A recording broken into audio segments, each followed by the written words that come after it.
Sumit ji, operation सिंदूर के बीच हमने देखा कि चीन ने पाकिस्तान को भारत पर हमले के लिए हथियार दिए, सीज फायर हुआ तो पाक आर्मी चीफ ट्रंप के साथ लंच करने लगे। क्या चीन इसी बात से बौखलाया हुआ है? देखिए, चीन के बौखलाने के कई सारे कारण हैं। पहला कारण है कि चीन के हथियारों का जो माया जाल था, जो पिछले 60 साल से चाइना ने बनाया था, वो टूट गया है। हथियार की औकात एक्यूरेसी होती है मोनिका जी।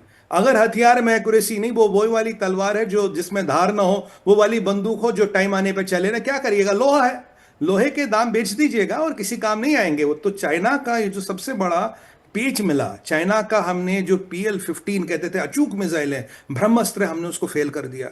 चाइना के रडार बर्बाद हो गए, चाइना का असला बर्बाद हो गया, और साथ के साथ जो चाइना और पाकिस्तान का एक ज्वाइंट मिलिट्री इंफ्रास्ट्रक्चर पाकिस्तान में, हमने उसको भी ध्वस्त कर दिया। इनके लिसनिंग पोस्ट थे बलूचिस्तान में, POJ में, वो ध्वस्त हो गए। आप देखिए, जब ये पीक ऑपरेशन सिंदूर चल रहा था, चाइना ने अपने लोगों को कुछ को बोला, तुम यहां से जाओ KP के, अफगानिस्तान के रास्ते से चाइना पाकिस्तान से भागो। ये माना जाता है कि चाइना के काफी मिलिट्री पर्सनल पाकिस्तानियों के साथ कंधा से कंधा मिला के काम कर रहे थे, मिसाइल चलाने का काम कर रहे थे, उन हथियारों को चलाने का काम कर रहे थे।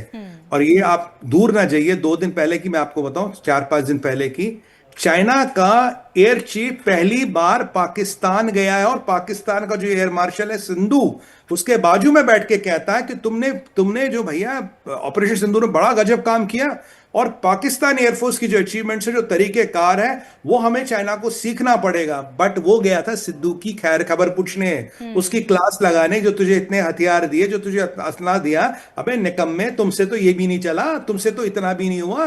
तुम, वो कहते हैं ना, काम का नकाज का 2.5 मन अनाज का, वो पाकिस्तान की औकात है। 4 आने की मुर्गी 12 आने का मसाला, ये उनको बताया, भैया तुमने दुनिया भर में हमारी बद पिटवाई, और जब भारत से तुम पिटने लगे, कहां पहुंचे? अंकल सैम के पास पहुंचे तुम, अमेरिका के पास। और अमेरिका को कह रहा, साहब सीज फायर करा लो। आइए, अमेरिका के पास जाके चाय कॉफी पीनी थी तो हमसे हथियार काहे को लिए, और हथियार भी फ्री में लिए। अब J-35 मांग रहे हो।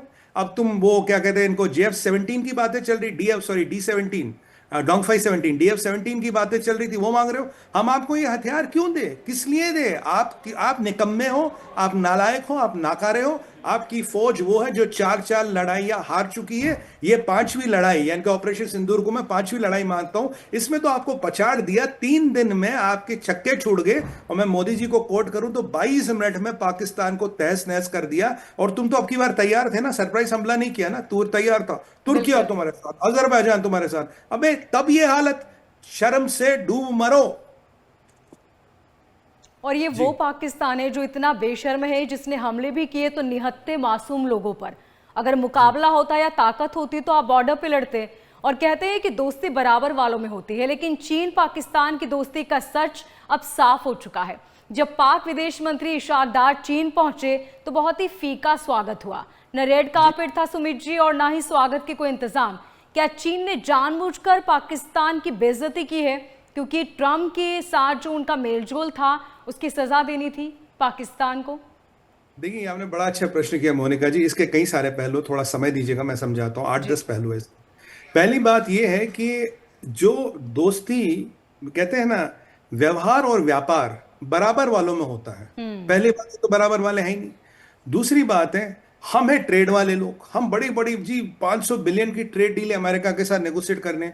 पाकिस्तानी एड वाले लोग हैं, जक़ात और खैरात वाले लोग हैं, हिंदी में कहूं तो इनका और हमारा कोई समन्वय तो हो ही नहीं सकता। मतलब कहाँ राजा भोज, कहाँ गंगू तेली। अब ये दर्शकों खुद ही समझेंगे राजा भोज कौन, गंगू तेली कौन। मैं गंगू तेली का अपमान नहीं कर रहा, जस्ट उनको एक मुहावरे का यूज कर रहा हूं। अब पाकिस्तान की परिभाषित परिकल्पना देखिए आप। इशाक डार गए वहां, कह रहे हैं मैं आयरन क्लैड ब्रदर।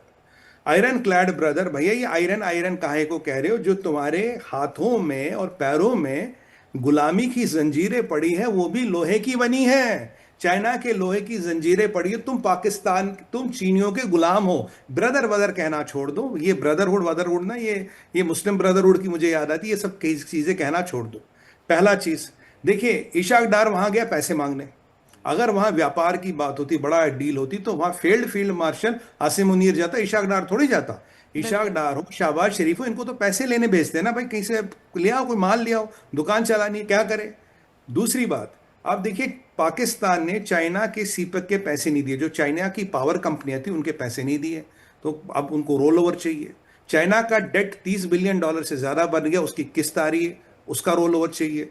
आईएमएफ ने इन पे कंडीशनें लगा दी, उससे इनको मदद चाहिए क्योंकि सबसे बड़ा क्रेडिटर इनका चाइना ही है। चौथी बात, शी जिनपिंग इनको कह रहा भैया मैं सीपेक तब चलाऊंगा जब मेरी पीएलए को तुम वहां उतारोगे। अब पीएलए वहां उतारने का मतलब है मोनिका जी, पाकिस्तान के पार्लियामेंट में सर्वसम्मति से चाइनीज आर्मी को पाकिस्तान की जमीन पे उतारने की परमिशन। तो इसका मतलब पाकिस्तान की आर्मी निकम्मी और नालायक है, पहली बात। और चाइना की आर्मी एक बार घुसेगी तो जाएगी नहीं, दूसरी बात। वो कहते हैं तुम मुझे ग्वादर पोर्ट हैंड ओवर कर लो, तुम मुझे ग्वादर का एयरपोर्ट हैंड ओवर कर लो। अगर ग्वादर का पोर्ट और एयरपोर्ट चीनियों को हैंड ओवर कर लिया तो अमेरिका के जो अंकल ट्रंप बैठे उन्हें क्या दीजिएगा, उनका इंटरेस्ट ही वहां है। चाइना कहता है मुझे रिकोडेक की मायने दो, पर अगर रिकोडेक उन्हें दे दिया तो ट्रंप का जो भी तुम्हें 2-5% इंटरेस्ट है वो भी खत्म हो जाएगा। राइट। और मैं पाकिस्तान की बात करूं तो ये जो बलोच भाई हैं हमारे, ये तो साफ कहते हैं हम यहाँ किसी को घुसने नहीं देंगे। अब मजीद ब्रिगेड का एक चाइनीज मार ब्रिगेड भी है जो चीनियों को ढूंढ ढूंढ के मारता है, एलिमिनेट करता है, उनके इक्विपमेंट को डिस्ट्रॉय करता है। यहां पाकिस्तान के बलोच भाई भी नहीं चाहते चाइना वहां आए। तो ये जो इशाक डार गया था, ये लारे लप्पे देने गया था, ये भीख मांगने गया था, ये खैरात मांगने गया था, ये वक्त मांगने गया था। आप जानते हैं मोनिका जी, किसी के साथ फोटो खिंचवा के अब दुनिया में बड़े आदमी नहीं बनते।